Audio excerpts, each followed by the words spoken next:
Great. So it's 5:35, so we're going to start on today's Endeavour Workshop now. Okay. Hi, everyone, and welcome to our Term 2 Endeavour Exchange Workshop.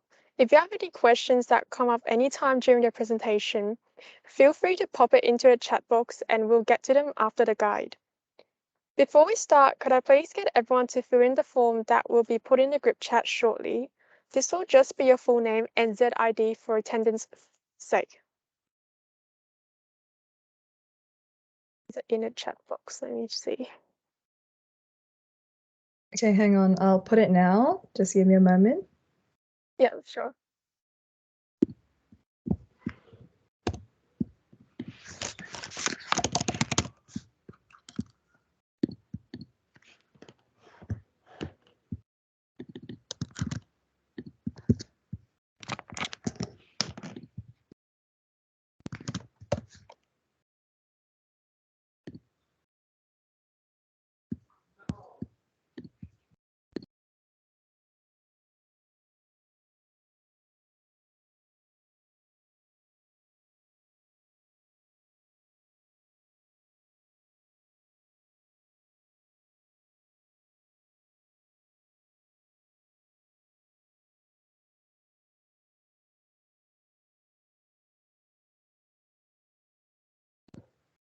Yep. So I've already sent the registration link or registration form on the chat box. So please feel free to register when you can.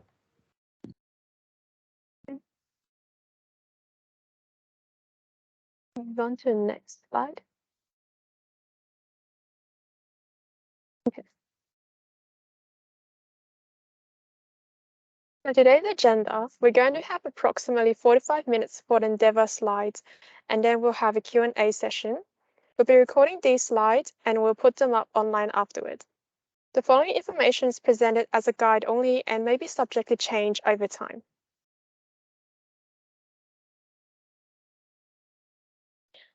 COVID-19 disclaimer. UNSW monitors COVID-19 situation and student safety is our highest priority. While face-to-face exchange is going through for Term 3 2022, it is still subject to changes in travel restrictions and UNSW approval. Information will be provided to students as it becomes available. So we do recommend that you become flexible with your plans. Today's Endeavour Workshop is only for those who are interested in going on in-person exchange only. For those interested in virtual exchange, please refer to the link that is going to be in the chat.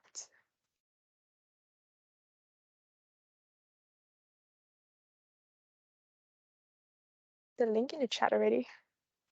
It's hard for me to send them while I'm showing the presentation. So we'll just send all of these links after through the chat box, or they can get it once we post these presentation slides. Sorry about that. Okay, welcome to the Endeavour Guide. So this is a very broad breakdown of the exchange application process. We've broken it down to pre-nomination, which is before you're nominated to a specific one university, and post-nomination is when it has been decided which uni in particular you'll be going to. In the slides after, we'll be looking at these steps in detail. I won't go into much detail of this slide here because we'll be taking you through these steps in more detail next. But this will be here for you to have a look at in your own time to guide you through the process. Okay, so here we'll move on to what you should do once you've decided you want to go on exchange and how to apply for it. Once you've decided you want to go on exchange, you need to start doing research and make an Endeavour Portal account to start your application. To check dates of when things are due, the application process and the courses you can do, just go Google UNSW Student Exchange and it will take you to the Uni Exchange website. So the Exchange website looks a little like this. I would recommend checking out the website in detail because it got loads of information on the overseas programs you can do, which include short courses, semester and year-long exchanges, internships, volunteering, and more. You can also find eligibility for exchange if you scroll downwards, and we've summarized some here, but we suggest checking the website to be sure. So for undergraduates, two criteria include you must have completed at least 18 UOC and must have 18 UOC left to ensure you have something to transfer back. So in terms of timelines of exchange, there are two cohorts. You can go on exchange starting UNSW's Term 1 or Term 3. We'll go through the application dates again next slide. But on this page, you'll see at the bottom, before you can start the application process, you have to complete a student exchange tutorial first. Clicking on this link will take you to tutorial details. Clicking on that exchange tutorial link circled in red, it will take you to this page, which explains how you can access the exchange tutorial. So you need to use this link to log in to the module on Moodle. And once you're logged into Moodle, you'll find a section that says In-person exchange, start here. And it will display the dates of exchange application deadlines. Term 3 exchange applications for 2023 opened on the 4th of July this month and will close on the 16th of September 2022. So the exchange tutorial looks a bit like this. And among other things, the exchange tutorial will have resources including how to calculate which terms you'll be away for, which depends on the region you go into and semester.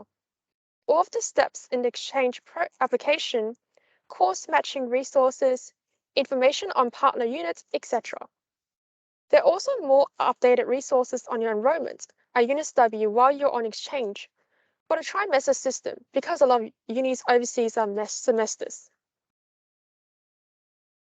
Okay, so now we move on to choosing destinations. Research is key. What the universities UNSW is partnered with will be available on Exchange website and this link. And once you've chosen some you would like, most should have incoming Exchange student handbooks you can look at. They should also have information about the courses they offer to Exchange students on the international students website. And we'll go more into detail as to how to find courses and course matching after. But in this initial stage, here are some other things you might want to look into. For example, I know that for Fudan, they have two campuses and one is in CBD, but another is further out. And the one further out has majority of engineering faculty. So that's something to take note of. Some other things to consider include the culture, the location, and what that uni is known for. So each year we have a partner placement guide, which helps you compare unis. You can find it in resources section. Something important to note is that it's no longer a WAM cut-off guide. Now, partner universities are divided into 3 different categories based on the capacity to accept students and past demand from UNSW students. The list can vary from round to round, and nomination to your preferred preferences is not guaranteed. But keep in mind, nomination is still a competitive process based on your WAM though. So now, the guide separates unis into 3 categories. Super partners, which allow us to send a large number of students, and they recommend choosing up to 3 super partners in your preferences. High demand partners that only offer us a few places each round and are very popular with students, so it is harder to get into. They recommend choosing a maximum 1 high demand partner in your preferences. Lastly, the high capacity partners, which will probably be the easiest to get into, as they offer a greater number of places than high demand partners, and they recommend including a minimum of 3 high capacity partners in your preferences. There are also various scholarships you can apply to, and a full list is available on the UNSW Scholarships website linked here. Make sure to check the deadlines and requirements, because some might require external application, while some, such as NCP Mobility, do not require an application by you. Commerce International students also get a 5,000 travel award, which you automatically get closer to the date of your departure. And some other documentation to note that Endeavour will ask you for when you're making a profile are academic statement, passport, next of kin form, and financial plan, and 6 university preferences. And for each preference, you need at least 24 USD worth of course matches. Okay, so now we move on to course matching. When you're first applying for exchange, you need to put in basic course matches for all 6 of your preferences. And then after you're nominated to a specific uni, you'll be asked to do more specific and detailed course matching for just that uni. So like adding in textbooks, course outlines, assessments, and etc. Now I'll pass on to Christelle for our presentation. Thank you. Alright. Thanks, Mandy, for kicking us off. Before we start, does anybody have any questions? Okay, I'll take that as a no. Okay, so what is course matching? Course matching is finding similar courses at your exchange destination and matching these to UNSW courses that have to count towards your degree. You first need to do this in the pre-nomination stage for all of your 6 preferences. This is probably the most tedious part of the exchange process, but you still have to do it anyways. These will be approved or you will receive feedback on them and you can review and update them. Once you're nominated to a university, though, you will need to provide more detailed course match information for just that university as mentioned. UNSW actually has a really good website. This gives you a list of all the courses that have been matched back by students who went before you. This is a very handy resource to start with. However, this doesn't have everything. These just include historical matches that students before have done. Some might be outdated and not offered during your semester, and at the same time, some courses you might want to take might not be on here, so you still need to do your own research. So to use it, this is going to be the tedious part as well of the guide. To use it, you filter for your country or your preferred unis, and a list of previously matched courses will come up, as you can see on the slides. At the pre-nomination stage, course matching looks a little bit like this. You'll just have to add in the details for a foreign course first, and then add a UNSW match for it. So foreign course first, and then UNSW match. This is some of the info UNSW asks for in the pre-nomination stage regarding the foreign courses that you want to match. So just the course code in the foreign uni, the course name, course credits in UNSW terms, which is usually 6 UOC, or total hours. And then finally, clicking return will save it and take you back to the home page. You can find a list of all the courses that UNSW offers in our handbook. So if you have free electives or see a course that's offered overseas that you want to take, you can search on here to see if you can find a compatible course at UNSW to match that foreign course back to. Okay, so you've done all of your course matching, uploaded documentation, and submitted your application. You'll typically receive a nomination to a specific uni in 8 weeks' time. Now that you're in the post-nomination stage, and you know the exact uni you'll be going to, you'll be asked to do more detailed course matching for just this uni.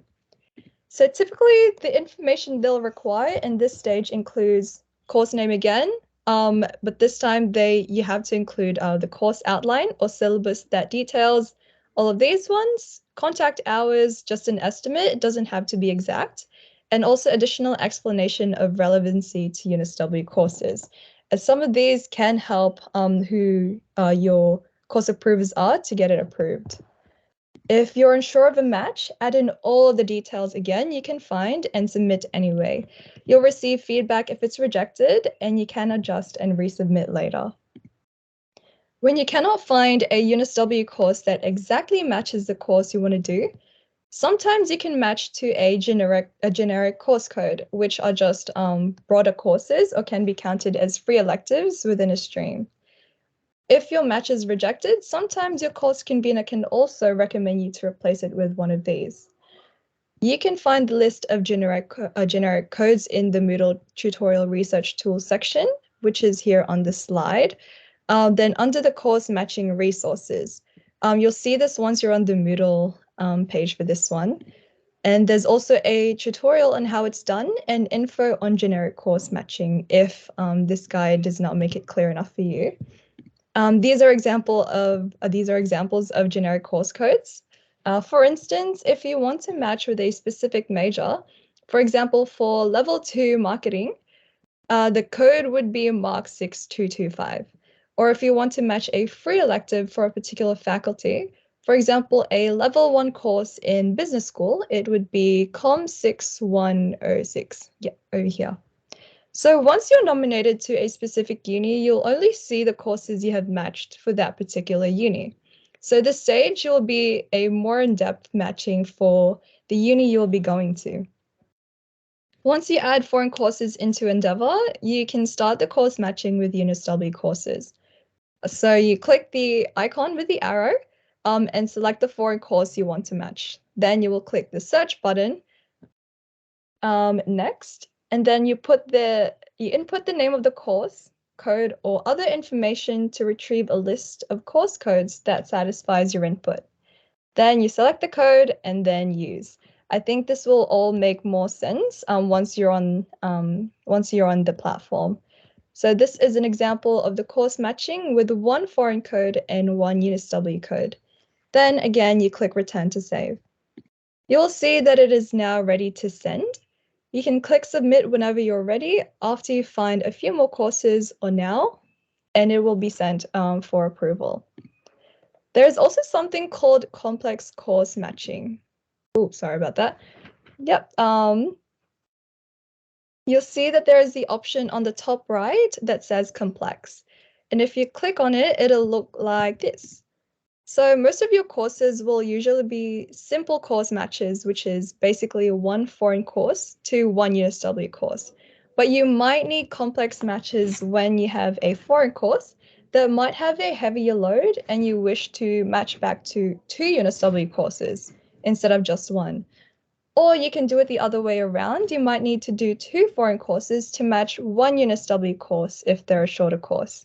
So here is an example of adding on two foreign courses and matching it to 12 units of credit studies of the region, which is again a compulsory unit that Commerce International students have to take. So if you see here, you can have two courses, and after checking it looks okay, you can click return to save. So once you've done course matches, make sure to submit them in for approval. You can also do this by clicking send requests just up here in the purple button. Once you've submitted, you won't be able to change or add anything for those courses, but you can continue to look for more courses and do new matches and submit those even while you wait. So something to note, try to match at least 10 to 12 course approvals for your nominated uni for the entire year. Your submitted matches are tentative and they can change, so you can still continue to submit your course approvals during exchange.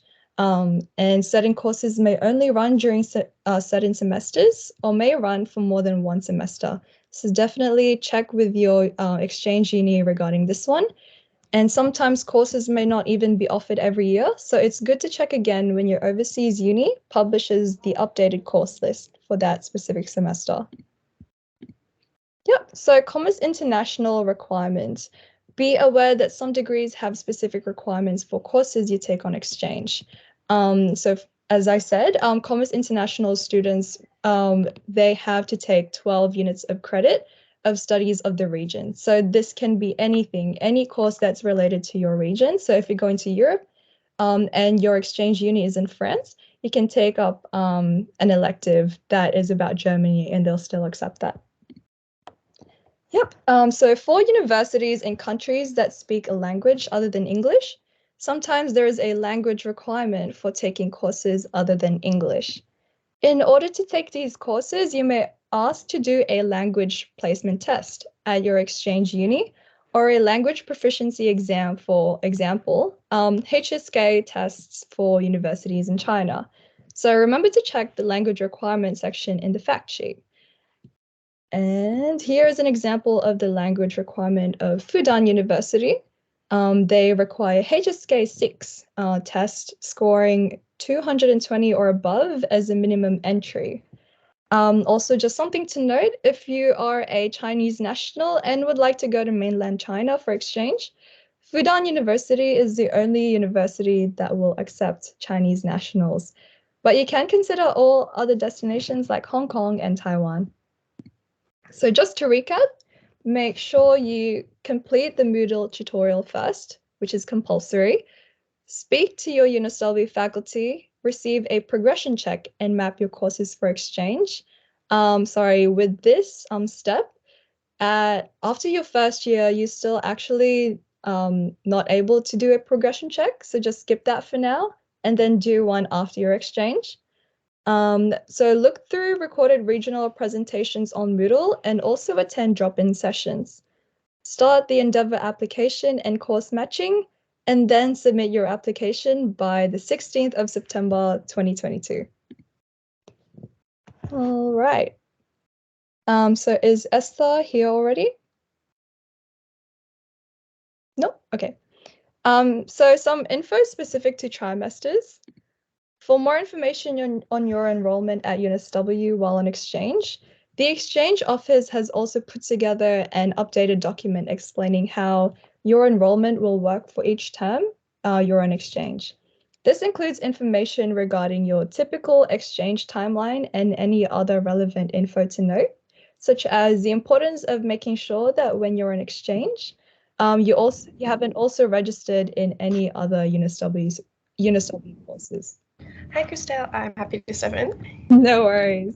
Yeah, okay. So depending on the university you go on exchange to and what time of year you go on exchange, a 1-year exchange may mean that you're actually away for 2, 3, or even 4 terms, and return times will vary depending on the region. However, you can find this information on Moodle under the UNSW 3+ Partner University Guide. So your exchange may not line up with the start and or end of UNSW trimesters. So make sure you check in order to maintain student status if you have to take program leave for a term because you return halfway through. So here are some useful links. If we can get the links page slide up. Yep, just get the links. So here are some useful links for visa or travel information, as well as relevant UNSW exchange-related matters. Also be aware that these resources websites may be outdated and information may be missing, so only use this as a guide. With COVID constantly updating travel requirements and whatnot, just be aware that it's up to you to do your research and submit the required information.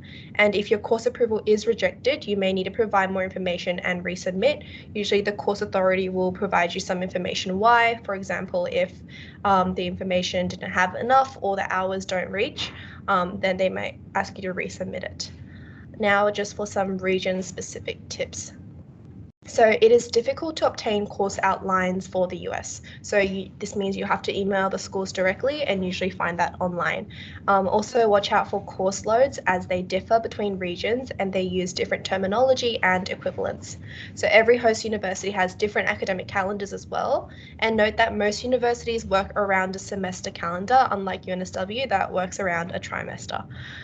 There are also more scholarship opportunities available for Asian country exchanges, such as those listed.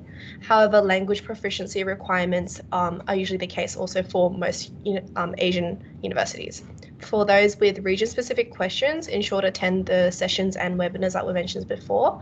And these drop-in sessions are all online as we are currently not doing face-to-face advising. So the Exchange Office can be contacted by the phone number there, 9385-3179. And here on the screen is also the email and the link for the website and online inquiries. So just some general FAQs now. So what happens if I'm nominated to a university but unable to find course matches? So students will be then advised to rearrange the courses to avoid doing one that's completely not irrelevant to their course or unmatched. So, for example, core courses have to be matched with a similar content to the university you're going to. Issue is unlikely with a regular finance or economics major, but for more specific ones, for example, accounting, taxation, and info system, you'll have to find that your course that you match with has to be very well aligned. A last resort option can be the exchange office may renominate the student for one of their other preferences or one that isn't a preference at all. This is very case by case and not something that happens all the time though. Next one, can the exchange office help with visa issues? So unfortunately, no, the exchange office is not authorized to provide students with visa information. This is up to the student to check with the relevant consulate, and this may involve booking for consultations and whatnot, but this is your own responsibility. Yeah. What happens if I want to travel post-exchange, but my program finishes in time for me to return to UNSW for T2?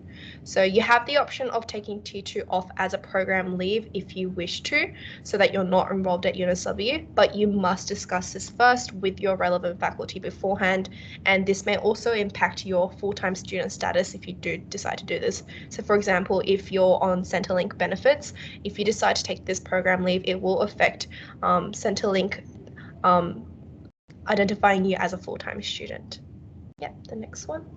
So I couldn't find the course outlines from the partner university. I can only find the website with course descriptions only. How can I get these courses approved by UNSW?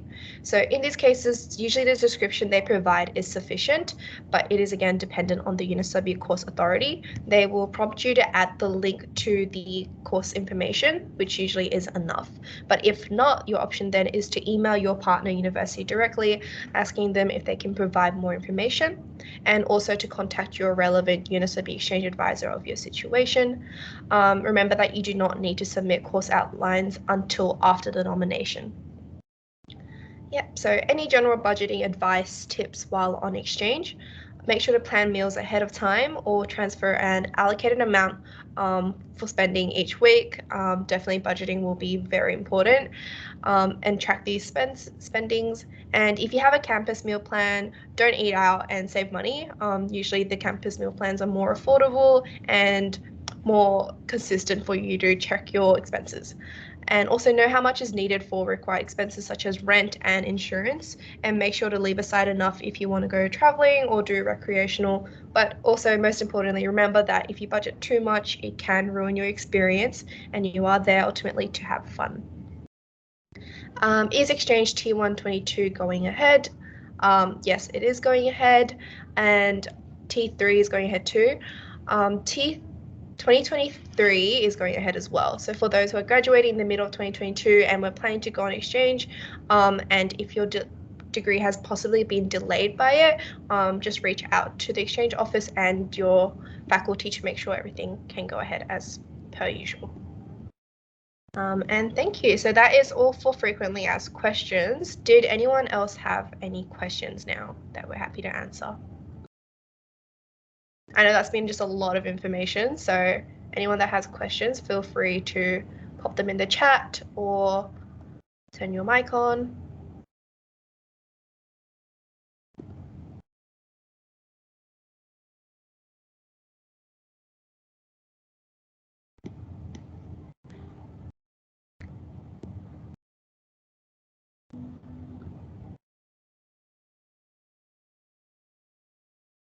Okay, if we don't have any other questions, Christelle, did you have anything else to add? No, not really. So Endeavour Workshop is officially done, guys. So thank you very much for tuning in with us. So just a couple of things to note. Yeah, so we've been in contact with the exchange office recently, who are trying their best to sort out exchange for everyone who have been affected by, of course, COVID-19. But as you may know, the situation is always changing and no one knows what is going to happen with the virus. So there is a lot of uncertainty for everyone. And just in addition to that, these slides will be put up, including Q&A, summary, and answers. So feel free to leave, everyone. And those that have questions can stay back if you wish to speak with us. Thank you, everyone.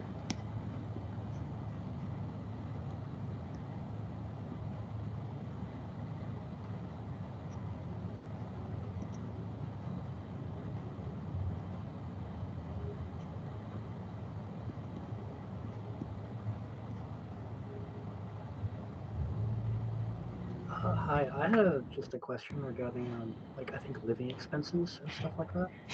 Yep. Can I ask, for like if you apply to like a certain university, do you usually like live on the campus, or would you have to find like your own accommodation external to the campus? Christelle, did you want to answer, or I'm happy to start it off, maybe, if we both have anything to add. Sure So thing. usually you'll have the option of living on campus if your university has it, or off campus. It's really up to you and also what you're looking for. So let's say if you have sufficient budget and want to live a little bit more possibly lavishly, have your own space, not have to share a kitchen and bathroom, then you might choose to live off campus, but you'd also have to then budget accordingly, and the search might look a bit different. So you'd have to find your own place in advance and whatnot. But if you decide you want to live on campus, then there are so many resources that are available, and usually your university, depending on which one it is, will maybe hold a few spaces for you or not at all. So it really depends on that for the element of budgeting for that. Christelle, if you had anything else. Yep. So it also really depends on which uni you want to go to. I know some places that offer priority to exchange and international students in terms of their uni accommodation, but there are some as well that don't have uni accommodation at all, or they give more priority to their domestic students.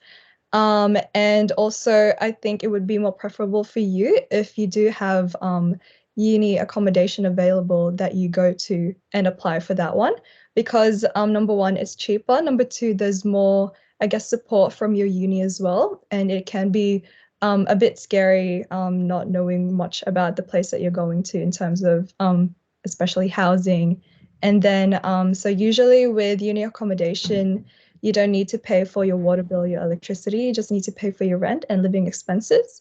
And yeah, so it also depends what kind of accommodation that they have. So for me, for example, I've got my own living space. I can choose to, I guess, be roommates with someone, but I chose to have my own single studio accommodation with my uni.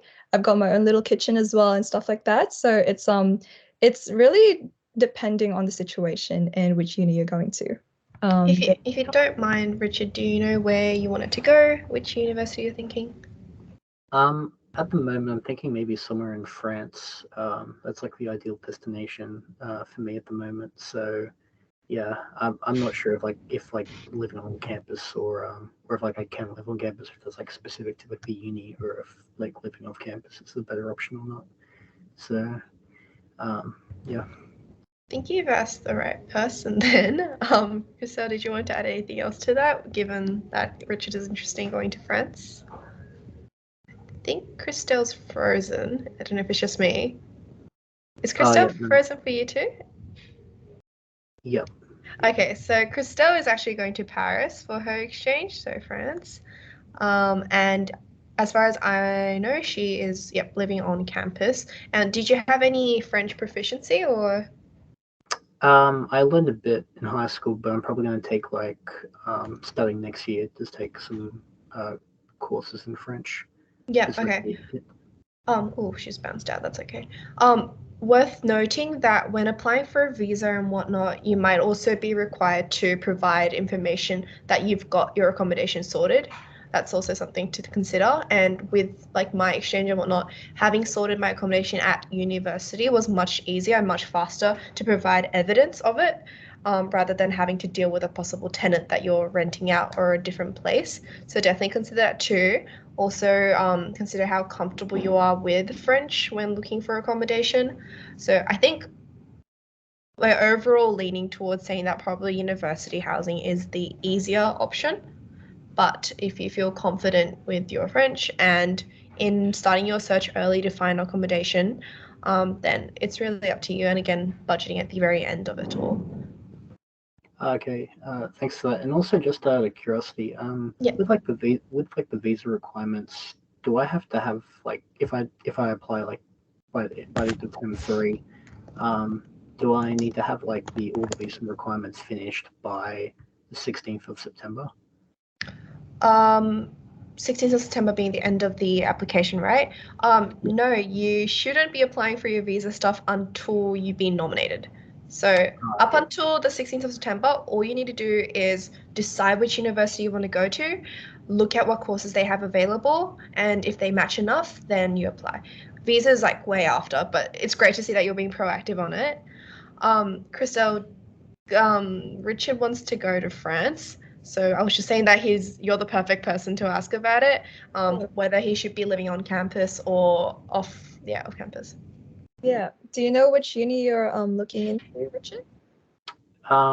Like my top preference is probably Essex, but Wow. I think that's like the most popular choice. Yeah.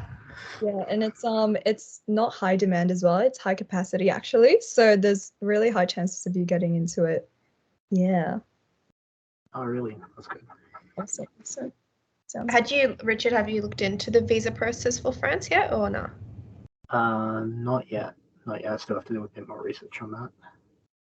That's okay. If you have any questions, just ask me. I've already just gotten my visa actually, I think 3 weeks ago. The process was all right. It was just more of gathering the documents, which was a little bit more tedious.